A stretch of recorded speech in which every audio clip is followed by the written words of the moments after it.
All right, so you have a couple different types of gaffs. These are the shorter ones. We see a lot of these in Washington State.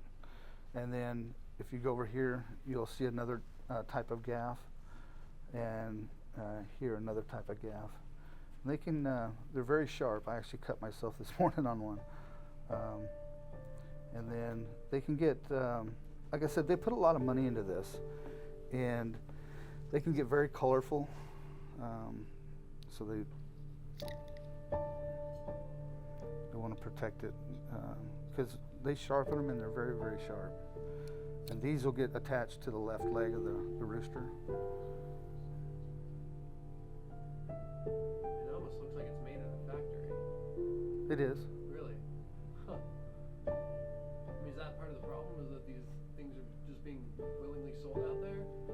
Well, they order them online. Okay. Or they'll go to other countries and bring them back with them. And then these are kind of like, if you were to think of like boxers, boxing gloves. And so when they're training their birds, instead of using the gaffs to train them and potentially hurting them or killing them, they use the boxing gloves, and they'll strap this to where the spur is. If you see right there, the inside of that, the spurs typically on a rooster is going to be about that long. They'll cut it off all but about 1/4 of an inch, and so that way that 1/4 of an inch of spur will fit right in there, and so it's just like a little glove. And then you go on to some of the vitamins like the B12s, the B15s, and then some of the medications. A lot of this stuff they'll get over the counter, or they'll get from farm stores, or they're ordered offline, depending on what the medication is or the vitamins.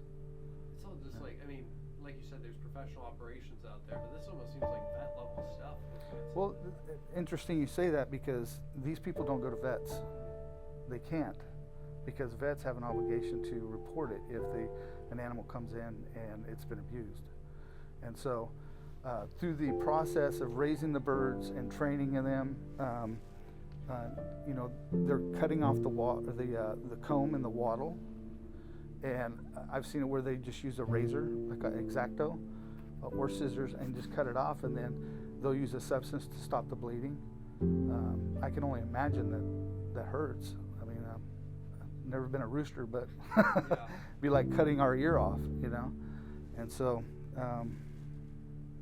and this is a container here to be able to transport the bird. I mean, it's all kind of sounds like gang activity, pretty much, right? Is that a fair way to classify it? You have to be careful with classifying people as gang members, especially here in Washington State. And so I don't want to say either way, because everyone's an individual. And so it's an organized crime element of some sort, though, yeah? Some's organized at different levels. Like, again, going to the backyard scenario where you got 3 to 5 people, to where you got 100, 150 people. We've seen where you'd have a property in a rural area, and you would have a bus. They'd park at a different area, and they would bus them in. So that way there's not 50 cars on a property, because that's going to raise some suspicion. And so they're getting smarter. They learn just like we do. Is it like almost, I don't want to compare it to a boxing match, but like those larger, more professional, quote unquote ones, or like, what is it like in some of those when all these fights are going on and like potentially deals and assaults and that kind of thing? Well, through my career of investigating from beginning to end, it can be an array of different type of people.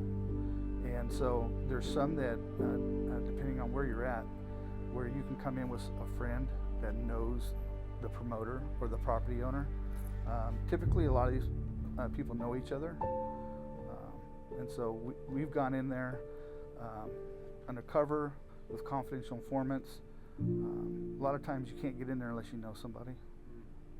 Yeah, for sure. Is there kind of like you mentioned a promoter. Is there kind of different positions that you've noticed, so to speak, of like how these operate? Yeah, I mean, you're going to have the promoter, and that could or could not be the property owner, and you're going to have the owners of the birds, and then you're going to have the referee. So there's different jobs for different people within the fights.